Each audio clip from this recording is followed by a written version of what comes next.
Having trouble with your Straight Talk service after activation? You're not alone. Common issues include no service, data problems, and dropped calls. These often stem from SIM provisioning failures or incorrect APN settings.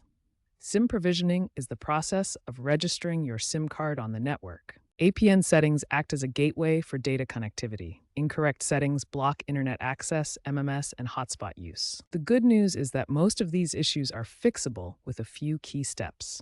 As September 2025, Straight Talk has improved activation success rates with eSIMs and AI-powered troubleshooting. But manual fixes are still relevant, especially in rural areas with 5G rollout gaps. We'll cover the most important troubleshooting steps. First, restart your device and toggle airplane mode on and off. This can often resolve minor connectivity glitches. Next, ensure your SIM card is properly provisioned by contacting Straight Talk support at 1-877-430-2355 if needed. Check your APN settings. For Verizon, the APN should be VZ's WinnerNet. For AT&T, it's Straight Talk, and for T-Mobile, it's WAP.TrackPhone.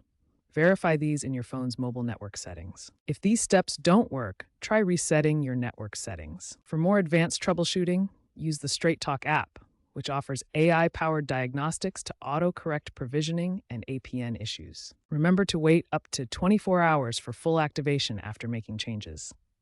These steps should resolve most post-activation issues.